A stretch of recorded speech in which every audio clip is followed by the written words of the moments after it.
नमस्कार दोस्तों, स्वागत है आप सभी का हमारे चैनल भक्ति ज्ञान में। दोस्तों, आज मैं आपको सोमवार की व्रत कथा सुना रहा हूँ। बहुत समय पहले की बात है। एक नगर में एक धनवान साहूकार रहता था, जिसके घर में धन आदि किसी प्रकार की कमी नहीं थी, परंतु उसको एक दुख था कि उसके कोई पुत्र नहीं था। वह ऐसी चिंता में रात दिन रहता था। वह पुत्र की कामना के लिए प्रति सोमवार को शिव जी का व्रत और पूजन किया करता था तथा सायंकाल को शिव मंदिर में जाकर शिव जी के श्री विग्रह के सामने दीपक जलाया करता था। उसके इस भक्ति भाव को देखकर एक समय श्री पार्वती जी ने शिव जी महाराज से कहा कि महाराज, यह सावकार आपका अनन्य भक्त है और सदैव आपका व्रत और पूजन बड़ी श्रद्धा से करता है। इसकी मनोकामना पूर्ण करनी चाहिए। शिव जी ने कहा, हे पार्वती, यह संसार कर्म क्षेत्र है। जैसा किसान खेत में बीज बोता है वैसा ही फल काटता है, उसी तरह इस संसार में प्राणी जैसे कर्म करते हैं वैसा ही फल भोगते हैं। पार्वती जी ने अत्यंत आग्रह से कहा, महाराज, जब यह आपका अनन्य भक्त है और इसको अगर किसी प्रकार का दुख है तो उसको अवश्य दूर करना चाहिए, क्योंकि आप सदैव अपने भक्तों पर दयालु रहते हैं और उनके भक्तों को दूर करते हैं। यदि आप ऐसा नहीं करोगे तो मनुष्य आपकी सेवा तथा व्रत क्यों करेंगे। पार्वती जी का ऐसा आग्रह देख शिव जी महाराज कहने लगे, हे पार्वती, इसके कोई पुत्र नहीं है। इसी चिंता में यह अति दुखी रहता है। इसके भाग में पुत्र न होने पर भी मैं इसको पुत्र प्राप्ति का वरदान देता हूँ, परंतु यह पुत्र केवल 12 वर्ष तक जीवित रहेगा। इसके पश्चात वह मृत्यु को प्राप्त हो जाएगा। इससे अधिक मैं और कुछ इसके लिए नहीं कर सकता। यह सब बातें साहूकार सुन रहा था। इससे उसको न कुछ प्रसन्नता हुई और न ही कुछ दुख हुआ। वह पहले जैसा ही शिवजी महाराज का व्रत और पूजन करता रहा। कुछ काल व्यतीत हो जाने पर साहूकार की स्त्री गर्भवती हुई और 10वें महीने उसके गर्भ से एक अति सुंदर पुत्र की प्राप्ति हुई। साहूकार के घर में बहुत खुशियां मनाई गईं, परंतु साहूकार ने उसकी केवल 12 वर्ष की आयु जानकर कोई अधिक प्रसन्नता प्रकट नहीं की और न ही किसी को यह भेद ही बताया। जब वह बालक 11 वर्ष का हो गया तो उस बालक की माता ने उसके पिता से विवाह आदि के लिए कहा, तो वह साहूकार कहने लगा कि अभी मैं इसका विवाह नहीं करूंगा, अपने पुत्र को काशी जी पढ़ने के लिए भेजूंगा।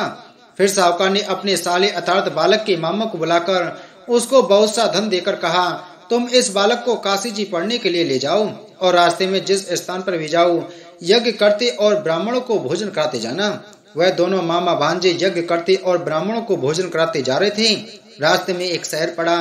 उस शहर में राजा की कन्या का विवाह था और दूसरे राजा का लड़का जो विवाह कराने के लिए बारात लेकर आया था वह एक आंख से काना था। उसके पिता को इस बात की बड़ी चिंता थी कि कहीं वर को देख कन्या के माता पिता विवाह के लिए किसी प्रकार की अड़चन पैदा न कर दें। इस कारण जब उसने अति सुंदर सेठ के लड़के को देखा तो उसके मन में विचार आया कि क्यों ना दरवाजे के समय इस लड़के से वर का काम चलाया जाए। ऐसा विचार कर वह वर के पिता ने उस लड़के और मामा से बात की तो वे राजी हो गए। फिर उस लड़के को वर के कपड़े पहनाकर घोड़ी पर चढ़ा दरवाजे पर ले गए और सब कार्य प्रसन्नता से पूर्ण हो गया। फिर वर के पिता ने सोचा कि यदि विवाह कार्य भी इसी लड़के से करा दिया जाए तो क्या बुराई है। ऐसा विचार कर लड़के और उसके मामा से कहा, यदि आप फेरों का और कन्यादान के काम को भी करा दें तो आपकी बड़ी कृपा होगी। मैं इसके बदले में आपको बहुत कुछ धन दूंगा। तो उन्होंने स्वीकार कर लिया। विवाह कार्य भी बहुत अच्छी तरह से संपन्न हो गया, परंतु जिस समय लड़का जाने लगा तो उसने राजकुमारी की चुनरी के पल्ले पर लिख दिया कि तेरा विवाह तो मेरे साथ हुआ है, परंतु जिस राजकुमार के साथ तुमको भेजेंगे वह एक आंख से काना है। मैं काशी जी पढ़ने जा रहा हूँ। लड़के के जाने के पश्चात राजकुमारी ने जब अपनी चुनरी पर ऐसा लिखा हुआ पाया तो उसने राजकुमार के साथ जाने से मना कर दिया और कहा कि यह मेरा पति नहीं है, मेरा विवाह इसके साथ नहीं हुआ है, वह तो काशी जी पढ़ने गया है। राजकुमारी के माता पिता ने अपनी कन्या को विदा नहीं किया और बारात वापस चली गई। उधर सेठ का लड़का और उसका मामा काशी जी पहुंच गए। वहां जाकर उन्होंने यज्ञ करना और लड़के ने पढ़ना शुरू कर दिया।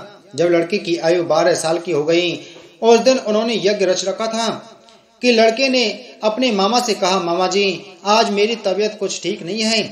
मामा ने कहा, अंदर जाकर सो जाओ। लड़का अंदर जाकर सो गया और थोड़ी देर में उसके प्राण निकल गए। जब उसके मामा ने आकर देखा तो वह मुर्दा पड़ा था तो उसको बड़ा दुख हुआ और उसने सोचा कि अगर मैं अभी रोना पीटना मचा दूंगा तो यज्ञ का कार्य अधूरा रह जाएगा। अतः उसने जल्दी से यज्ञ का कार्य समाप्त कर ब्राह्मणों के जाने के बाद रोना पीटना आरंभ कर दिया। संयोगवश उसी समय से पार्वती जी उधर से निकल रहे थे। जब उन्होंने जोर जोर से रोने की आवाज सुनी तो पार्वती जी कहने लगी, महाराज कोई दुखिया रो रहा है, इसके कष्ट दूर कीजिए। जब से पार्वती जी ने पास जाकर देखा तो वहाँ एक लड़का मुर्दा पड़ा था। पार्वती जी कहने लगी, महाराज यह तो उसी सेठ का लड़का है जो आपके वरदान से हुआ था। शिव जी कहने लगे, हे पार्वती, इसकी आयु इतनी थी सो यह भोग चुका है। तब पार्वती जी ने कहा, हे महाराज इस बालक को और आयु दो, नहीं तो इसके माता पिता तड़प तड़प कर मर जाएंगे। पार्वती जी के बार बार आग्रह करने पर शिव जी ने उसको जीवन वरदान दिया और शिव जी महाराज की कृपा से लड़का जीवित हो गया। से पार्वती जी कैलाश चले गई। वह लड़का और मामा उसी प्रकार यज्ञ करते तथा ब्राह्मणों को भोजन कराते अपने घर की ओर चल पड़े। रास्ते में उसी शहर में आए जहाँ उसका विवाह हुआ था। वहां पर आकर उन्होंने यज्ञ आरंभ कर दिया तो उस लड़के के ससुर ने उसको पहचान लिया और अपने महल में ले जाकर उसकी बड़ी खातिर की। साथ ही बहुत से दास दासियों सहित आदर पूर्वक लड़की और जमाई विदा किए। जब वे अपने शहर के निकट आ गए तो मामा ने कहा, मैं पहले घर जाकर खबर कराता हूँ।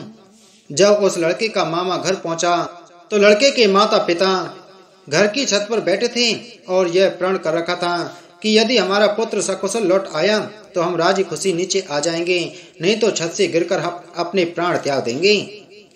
इतने में उस लड़के के मामा ने आकर यह समाचार दिया कि आपका पुत्र आ गया है, तो उनको विश्वास नहीं हुआ। उसके मामा ने शपथ पूर्वक कहा कि आपका पुत्र अपनी स्त्री के साथ बहुत सारा धन लेकर आया है। तो सेठ ने आनंद के साथ उसका स्वागत किया और बड़ी प्रसन्नता के साथ रहने लगे। इसी प्रकार जो कोई भी सोमवार के व्रत को धारण करता है अथवा इस कथा को पढ़ता और सुनता है, उसकी समस्त मनोकामनाएं भगवान शिव जी पूर्ण करते हैं। बोलो शिव शंकर भगवान की जय।